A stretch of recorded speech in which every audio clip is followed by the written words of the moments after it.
Du 16 au 19 novembre, le festival Photomontier revient pour sa nouvelle édition. Au programme, exposition photographique, conférences, activités jeunesse, mais aussi village des marques avec présentation de matériel photo et d'observation. Cette 26e édition sera parrainée par Olivier Larrey et Pascal Maître. Informations et réservations sur le site internet photomontier.org.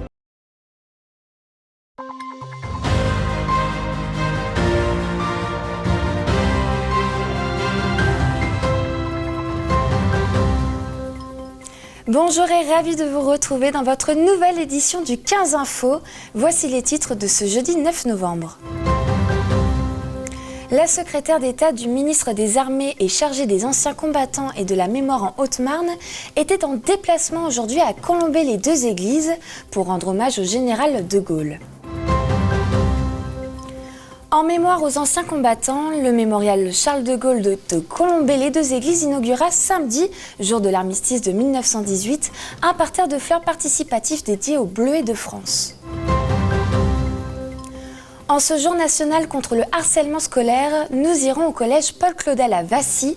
L'établissement multiplie les actions, comme par exemple la mise en place d'un harcélomètre. Nous aurons aussi un entretien avec Elian Potier, président d'Urgence Harcèlement, qui sensibilise sur ce phénomène dans les établissements scolaires. Pour les fumeurs, le mois de novembre est l'occasion de relever le défi du mois sans tabac. Les Français sont près de 12 millions à fumer, même si près de 6 fumeurs quotidiens sur 10 souhaiteraient arrêter. Yael Panot, directeur des services médico-sociaux et de prévention de l'association Addiction France Grand Est, sera sur notre plateau pour nous parler du tabagisme. Il y a 53 ans, jour pour jour, le général Charles de Gaulle nous quittait. Afin de rendre hommage à cet homme qui a restauré l'état de droit à la libération lors de la Seconde Guerre mondiale, la secrétaire d'État auprès du ministre des Armées était en visite officielle ce matin. Patricia Miralles s'est rendue dans un premier temps sur la tombe du général de Gaulle à 11h30 pour se recueillir et déposer une gerbe avant de présider la cérémonie militaire à la Croix de Lorraine. Pendant cette commémoration, des personnalités politiques étaient présentes comme la maire de Chaumont ou encore Anne Hidalgo. Plus de 200 élèves d'un lycée haut-marnais et d'un lycée parisien ont assisté à cet hommage. On parle souvent du général de Gaulle en tant que général, en tant que président de la République. Moi, j'aime rappeler qu'avant, il a été un soldat, un simple soldat. Il a été capitaine, il a été dans les tranchées de la Première Guerre. C'était un homme engagé et c'est ce qu'on doit aussi montrer aujourd'hui à cette jeunesse qui est derrière nous.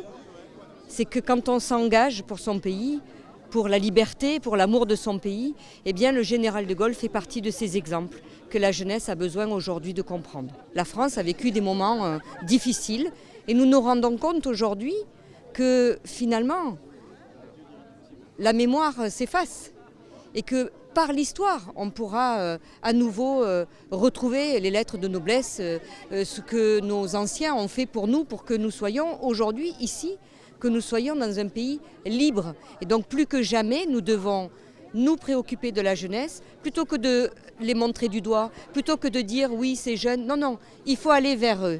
C'est une des raisons pour laquelle je me déplace beaucoup dans les territoires en France.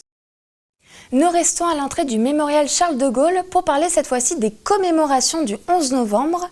À partir de samedi, cet espace de 2 mètres carrés sera dédié à la Fondation Bleuets de France. Loïs Large nous en dit un peu plus sur ce sujet qui rend hommage aux personnes qui se sont battues pour la France. L'entrée du mémorial Charles de Gaulle s'orne d'un parterre de fleurs participatif à partir de ce samedi 11 novembre. Cet espace de 2 mètres carrés sera dédié à la Fondation Bleuets de France, symbole de mémoire et de solidarité envers les anciens combattants, les pupilles de la nation et les victimes de guerre et du terrorisme. Plusieurs centaines de bleuets orneront ce lieu qui doit permettre à chacun de se recueillir et d'exprimer sa gratitude envers les anciens combattants. En effet, chaque visiteur pourra acheter ses propres graines à la boutique du mémorial et les planter pour faire vivre l'espace qui a volonté à être pérennisé. Une partie des bénéfices sera d'ailleurs reversée à la Fondation Bleuets de France. C'est déjà avant tout un message de solidarité, bien sûr, puisqu'une partie des fonds est reversée à la Fondation et donc toutes les œuvres qui sont déployées par le Bleuet de France. Et puis il ne faut pas l'oublier, ce mémorial Charles de Gaulle, c'est avant tout un lieu de souvenir, donc certes centré sur la figure du général, mais c'est bien au-delà que va le message. L'objectif, c'est que nos visiteurs puissent faire l'acquisition de graines dédiées au Bleuet de France, donc dont une partie des fonds est reversée bien sûr à la Fondation, et on les invite à participer justement ici en semant leurs graines. Selon le Sénat, entre 6 à 10% des élèves scolarisés en France seraient harcelés. En ce jour national de la lutte contre le harcèlement, 2 heures de cours ont été banalisées afin d'en parler. Boîte aux lettres pour signaler les faits ou encore l'harcélomètre. Plusieurs actions sont également mises en place au sein des établissements scolaires, comme c'est le cas au collège Paul Claudel à Vassy. Un reportage de Clémentine Coppola et Mathis Grenier. Dans le CDI du collège de Vassy, une quinzaine d'élèves. Ce matin, ces questionnaires d'auto-positionnement sur le harcèlement scolaire pour savoir comment ils se sentent au collège. Des photos ou des vidéos intimes de vous circulent sur les réseaux sociaux. Ici, la lutte contre le harcèlement est devenue une cause à défendre. Tous les élèves de chaque classe sont sensibilisés au sujet plusieurs fois dans l'année. Aujourd'hui, ce sont les 6e. Même s'ils sont encore jeunes, ils commencent à saisir l'importance de ce phénomène. C'est pas cool en fait, parce ça risque de se faire tuer, se tuer lui-même. Il faut que ça s'arrête, parce que ça sert à rien. C'est l'occasion pour les professeurs de mettre l'accent sur ces faits. Selon le gouvernement, 46% des élèves déclarent avoir été victimes d'au moins une violence de façon répétée durant l'année scolaire. On se rend compte qu'ils ont quand même pas mal de connaissances parce qu'ils en parlent déjà dès le primaire, parce que ça commence de plus en plus tôt. Et on essaye de le faire de manière ludique, avec des jeux, de la vidéo, et en leur faisant prendre conscience des effets que ça peut avoir sur la personne harcelée. Ce n'est pas la seule initiative lancée par l'établissement. Depuis plusieurs mois, le collège imagine plusieurs moyens de lutter contre le harcèlement. Boîte aux lettres pour signaler ces actes, accompagnement des parents par un espace dédié ou des brochures, ou encore l'harcélomètre. Créé il y a quelques semaines, ce panneau géant est en quelque sorte une échelle du harcèlement. Si tu es passif, tu réagis pas lorsque tu as besoin d'aide, là, tu commences déjà à être un peu plus harcelé, mais ça va, c'est encore passable. Dans ce collège qui accueille 330 élèves, 5 personnels encadrants sont référents harcèlement. Mais pour lutter encore plus efficacement, 8 élèves ambassadeurs ont été nommés. Nous aussi on est là, que le harcèlement c'est pas rien non plus. Il y a beaucoup de personnes qu'on peut prévenir, beaucoup de gens, que si on n'ose pas aller voir les adultes, on peut venir aussi nous voir nous pour que nous après on puisse les aider et puis en parler aux adultes. Pour le principal adjoint, la lutte contre le harcèlement est un combat essentiel. Avec toutes ces actions mises en place, l'établissement arrive d'ailleurs à éviter les cas les plus graves. C'est un phénomène qui est aussi vieux que l'école.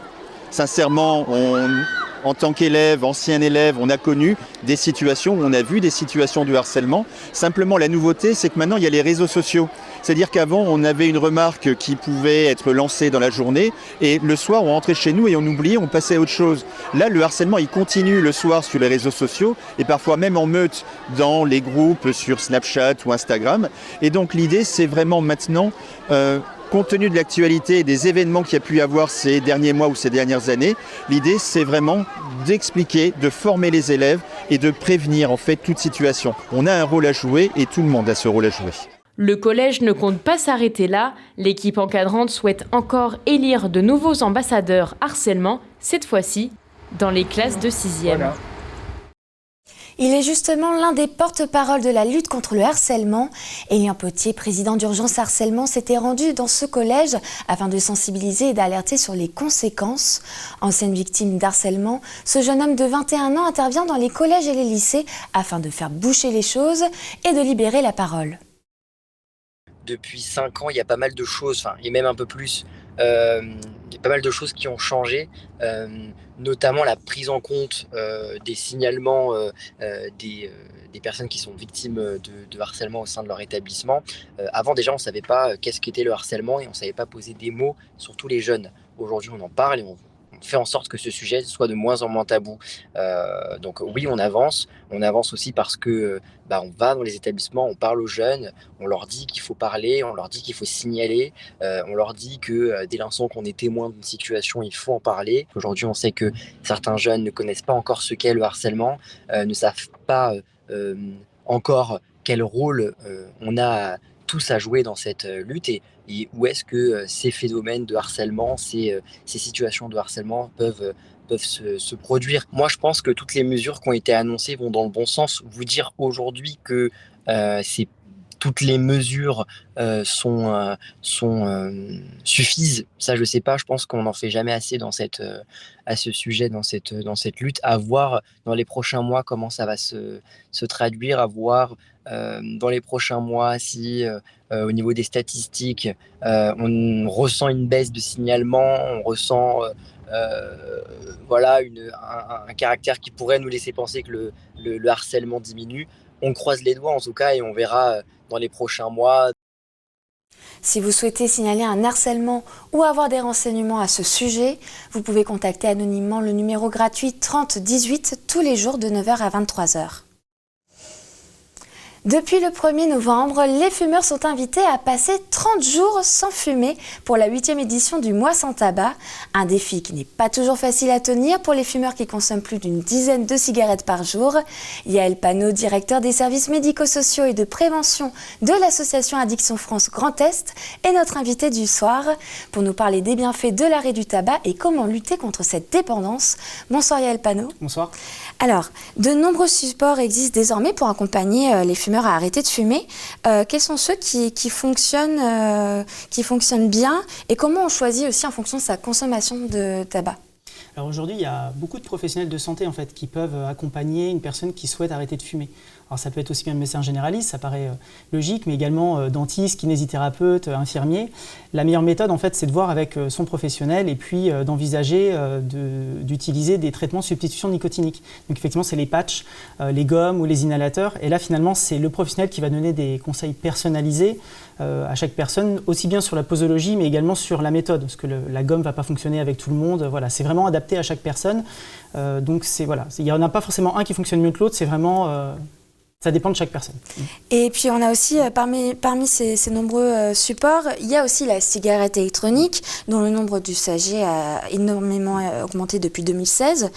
Certains professionnels alertent sur ce produit. Est-ce vraiment une bonne alternative pour diminuer sa consommation et arrêter progressivement ? Alors, il n'y a pas de consensus, c'est vrai, autour de la cigarette électronique, puisqu'on n'a pas assez de recul sur les dangers à moyen long terme en fait, de la consommation. On aurait plutôt tendance à conseiller de commencer par la voie du traitement de substitution nicotinique, donc les patchs, les gommes, etc., avant d'aller sur la cigarette électronique. Pour autant, des personnes vont vous dire « j'ai réussi à arrêter de fumer comme ça ». Donc ce qu'on a plutôt tendance à conseiller, c'est d'aller d'abord vers du traitement, d'en parler à son médecin, et en cas d'échec des gommes et patchs et compagnie, c'est pourquoi pas envisager de passer à la cigarette électronique. Mais finalement, c'est remplacer une habitude par une autre. On ne traite pas le problème du produit, on ne change pas d'habitude, alors que la première chose à changer quand on va arrêter de fumer, c'est les habitudes qui amènent à fumer.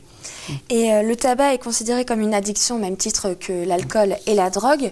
Comment vous accompagnez vos patients dans leur envie d'arrêter ? Alors, dans les centres d'addictologie, on va accueillir chaque personne déjà gratuitement et surtout sans condition. Alors déjà, on peut être anonyme, sous pseudonyme, donc ce qui permet de faciliter peut-être l'entrée dedans. Et on va mettre en place une équipe avec des psychologues, travailleurs sociaux, médecins, infirmiers et secrétaires. Et on va essayer de définir un projet vraiment adapté à la personne en fonction de ses objectifs, qui ne sont pas forcément l'arrêt d'ailleurs, qui peuvent être simplement la maîtrise, et en fonction des problématiques qu'on rencontre, dans une approche systémique, donc c'est-à-dire qu'on voit un peu tous les aspects de la vie de la personne, pas simplement le produit, mais également ce qu'il est amené à consommer et les leviers qu'on peut identifier pour maîtriser la consommation. Et donc, selon les derniers chiffres publiés par le gouvernement, le tabagisme a considérablement diminué chez les adolescents de 25% Comment on peut expliquer cette baisse chez la future génération, chez la jeune génération finalement? Alors, il y a deux choses. Déjà, aujourd'hui, il n'y a plus de débat. On sait que c'est un produit nocif, ce qui n'était pas forcément évident avec les plus vieilles générations. Aujourd'hui, on sait que c'est un produit nocif et l'information, elle est relativement accessible. Et puis, la deuxième raison, c'est qu'on a intensifié toutes les actions de prévention primaire auprès des jeunes. Il y a beaucoup de programmes, beaucoup d'actions portées par des associations, des institutions publiques, qui font qu'aujourd'hui, les jeunes, ils ont assez d'informations pour prendre les bonnes décisions et justement ne pas entrer dans une consommation de tabac. Et à partir de combien de temps ressent-on les bienfaits d'arrêter de fumer?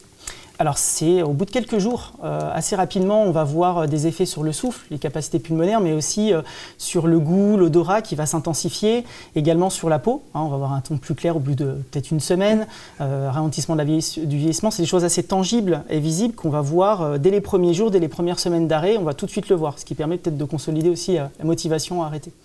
Eh ben, merci beaucoup Yael Panot de nous en avoir dit plus sur ce dispositif national collectif.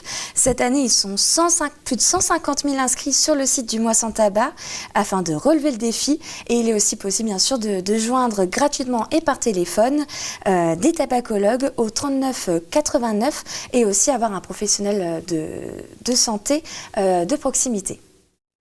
Et c'est la fin de ce journal. Merci beaucoup d'avoir suivi cette édition. Je vous donne rendez-vous demain à la même heure pour votre prochaine édition du 15 Info. Passez une bonne soirée sur Puissance Télévision.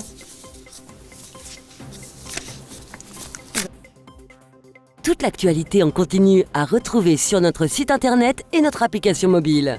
Retrouvez-nous sur le canal 373 de la TV d'Orange et sur le canal 953 des offres Freebox.